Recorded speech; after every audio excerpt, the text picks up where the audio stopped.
Conner Frankamp is Wichita City League's greatest scorer of all time. He tallied 2,275 points, while at Wichita North, 44 more than another Kansas great, Perry Ellis. Matter of fact, the two were teammates for a season when Frankamp signed to be a Jayhawk, where he played in 27 games as a freshman and played in the NCAA tournament.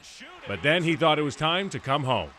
And here comes number 33 in white, making his debut as a Shocker, the hometown boy, Conner Frankamp. We didn't have scholarships. We paid his way, and a player of his quality that wants to pay their way to be in your program for a while, we've certainly entertained that. He's obviously a prolific scorer. Despite returning to where he made his name, he struggled in front of the Shocker faithful. At home, he shot just 25% from deep, yet on the road, he hit 41% of his threes. I just thought he needed to relax. He played better on the road early on. He's a young man that needs confidence, needs people to pat him on the back from time to time. And that's not at all who I thought he was when I got to know him after he transferred in.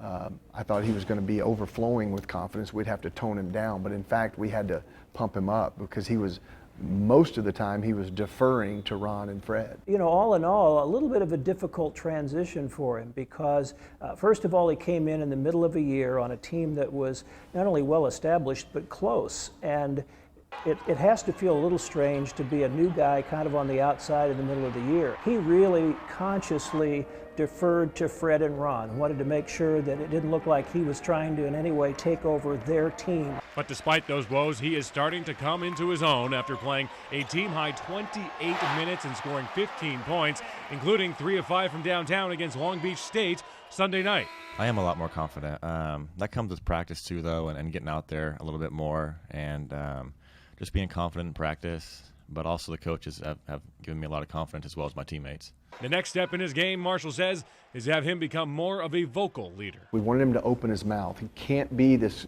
quiet guy and this unassuming mouse-type personality. You've got to roar. You've got to be a lion. You've got to command people's respect and get people together and be, because as a fourth-year college player, he's got as much experience as anyone in our program. For the Valley on ESPN3, I'm Will Kunkel.